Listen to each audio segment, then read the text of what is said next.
Christmas brothel. Boy, those don't seem to be two words that go well together, do they? A Christmas memory circa 1913. Interesting.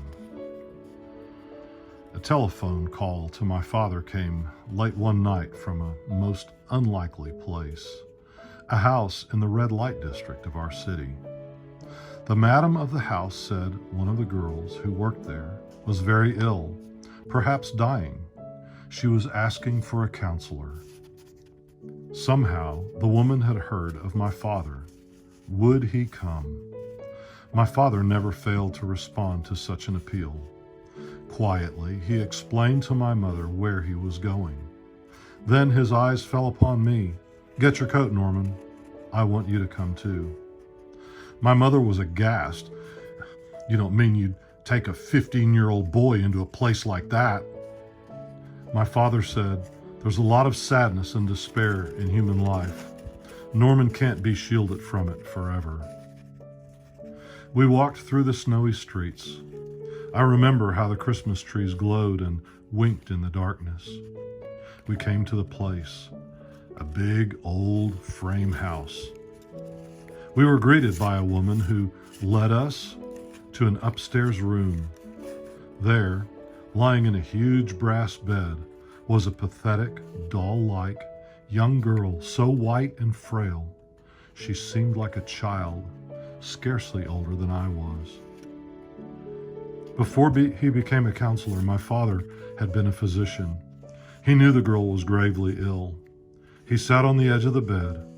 The girl reached for his hand. She whispered that she had come from a good home and was sorry for the things she had done, the life she had led. She said she knew she was dying and was afraid.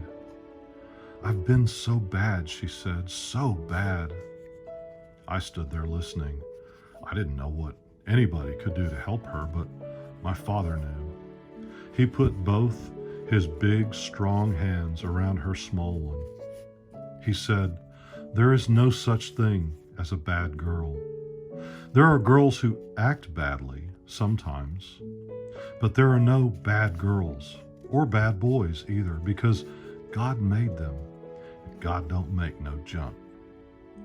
He makes all things good. Do you believe that?" The girl nodded. He continued, "We serve a loving God. There is nothing you can do to make him love you more. Likewise, there is nothing you can do to make him love you less. God loves you, his child who has strayed. Of course he forgives you. No matter when the time comes, he will take you to your heavenly home." If I live to be 100, I'll never forget the feeling of power and glory that came into that room as my father then prayed with that dying girl.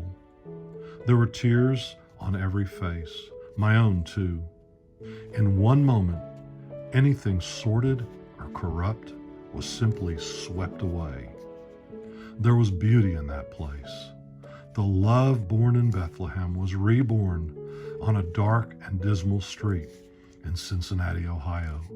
Nothing could withstand it, nothing. So that was my Christmas gift that year. Frankincense knowledge. There is good in all people, including the sad and forlorn. No one need be lost because of past mistakes. Is the love of God manifest in your acts and deeds?